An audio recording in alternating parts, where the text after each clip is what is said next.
Assalamualaikum warahmatullahi wabarakatuh. Salam sejahtera dari saya. Selamat berjumpa dengan saya Sally Widya Utami, mahasiswa pendidikan non formal Fakultas Keguruan dan Ilmu Pendidikan Universitas Bengkulu. Baiklah, izinkan saya menyampaikan materi tentang konsep pendidikan anak usia dini dengan judul Prinsip Pembelajaran Anak Usia Dini. Hasil perkuliahan kami dengan Bapak Dr. Muhammad Ilham Abdullah MPD, dosen Universitas Bengkulu yang kreatif, inovatif, dan penuh dedikasi dalam memimpin di kelas dan mengarahkan kami menggunakan media sosial untuk berbagai ilmu pengetahuan ke berbagai pihak yang membutuhkan. Dengan menggunakan media sosial semacam ini adalah indikasi mengikuti kemajuan laju perkembangan sains dan teknologi. Pemirsa yang berbahagia, mari kita simak penyampaian berikut. Prinsip pendidikan anak usia dini adalah landasan atau ketentuan dasar yang menjadi acuan lembaga PAUD dan guru dalam merumuskan dan menerapkan pendidikan dan pembelajaran untuk anak usia dini. Yang pertama, bermain sambil belajar atau belajar seraya bermain. Bermain merupakan kegiatan yang paling diminati anak. Saat bermain, anak melatih otot besar dan kecil, melatih keterampilan berbahasa, menambah pengetahuan, melatih cara mengatasi masalah, mengelola emosi, bersosialisasi, mengenal matematika, sains, dan banyak hal lainnya. Bermain bagi anak juga sebagai pelepasan energi, rekreasi, dan emosi. Dalam keadaan yang nyaman, semua saraf dalam keadaan rileks sehingga memudahkan menyerap berbagai pengetahuan dan membangun pengalaman positif.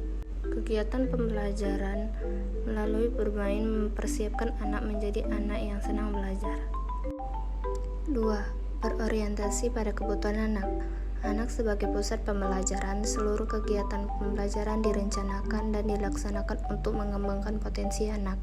Dilakukan dengan memenuhi kebutuhan fisik dan psikis anak.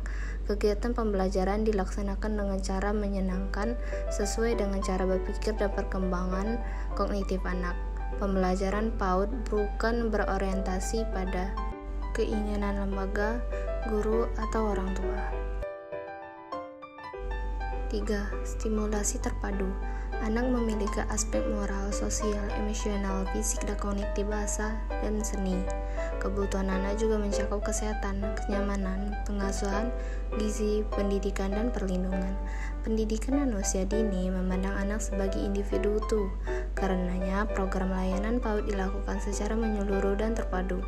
Untuk memenuhi stimulasi yang menyeluruh dan terpadu, maka penyelenggaraan PAUD harus bekerja sama dengan layanan kesehatan, gizi, dan pendidikan orang tua. Dengan kata lain, layanan PAUD holistik integratif menjadi sebuah keharusan yang dipenuhi dalam layanan PAUD. 4. Berorientasi pada perkembangan anak. Setiap anak memiliki kecepatan dan irama perkembangan yang berbeda. Namun demikian, pada umumnya memiliki tahap perkembangan yang sama. Pembelajaran PAUD pendidik perlu memberikan kegiatan yang sesuai dengan tahap perkembangan anak, dengan memberi dukungan sesuai dengan perkembangan masing-masing anak. Untuk itulah pentingnya pendidik memahami tahapan perkembangan anak. 5. Lingkungan kondusif. Lingkungan adalah guru ketiga bagi anak. Anak belajar kebersihan, kemandirian, aturan, dan banyak hal dari lingkungan bermain atau ruangan yang tertata dengan baik, bersih, nyaman, terang, aman, dan ramah untuk anak. Lingkungan pembelajaran harus diciptakan sedemikian menarik dan menyenangkan serta demokratis sehingga anak selalu betah dalam lingkungan sekolah, baik di dalam maupun di luar ruangan. Penataan ruang belajar harus disesuaikan dengan ruang gerak anak dalam bermain sehingga anak dapat berinteraksi dengan mudah baik dengan pendidik maupun dengan teman lainnya. Lingkungan belajar hendaknya tidak memisahkan anak dari nilai-nilai budayanya, yaitu tidak membedakan nilai-nilai yang dipelajari dari rumah dan di sekolah ataupun di lingkungan sekitar. 6. Menggunakan pendekatan tematik. Kegiatan pembelajaran dirancang dengan menggunakan pendekatan tematik. Tema sebagai wadah mengenalkan berbagai konsep untuk mengenal dirinya dan lingkungan sekitarnya. 7. Pembelajaran aktif dan kreatif, efektif dan menyenangkan atau PAKEM.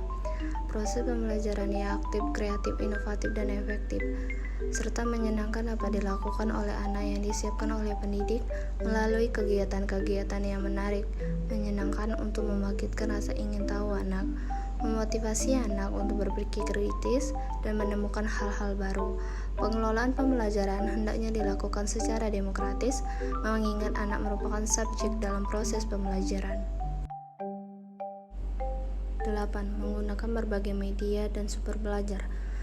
Piaget meyakini bahwa anak belajar dari media dan alat yang digunakannya saat bermain.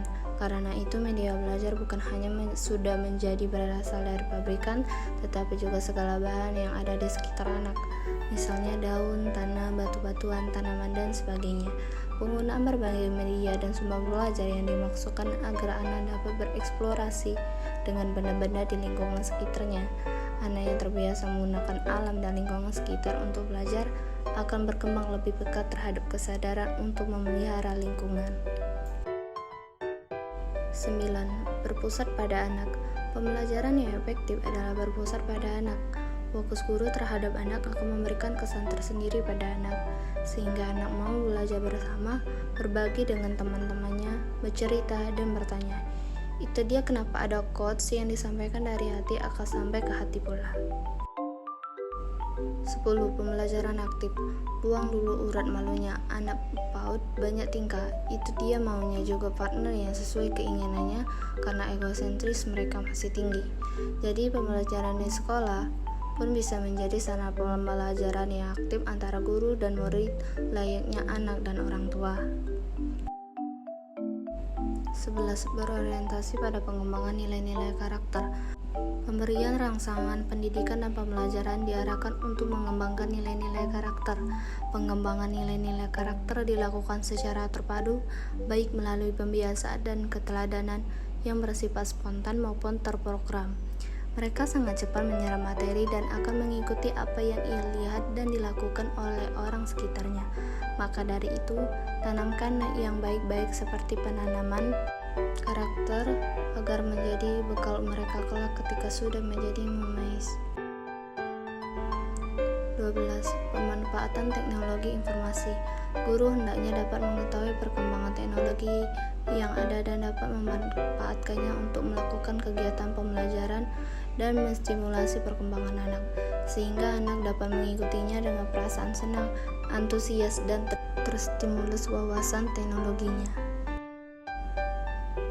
13. Berorientasi pada pembelajaran demokratis. Pembelajaran yang demokratis sangat diperlukan untuk mengembangkan rasa saling menghargai. Pembelajaran demokratis memupuk sikap konsisten pada gagasan sendiri, namun tetap menghargai orang lain dan mentaati aturan. 14. Berorientasi pada pengembangan nilai-nilai huruf. Pemberian rangsangan pendidikan diarahkan untuk menyebarkan nilai-nilai yang membentuk huruf yang nyata pada anak.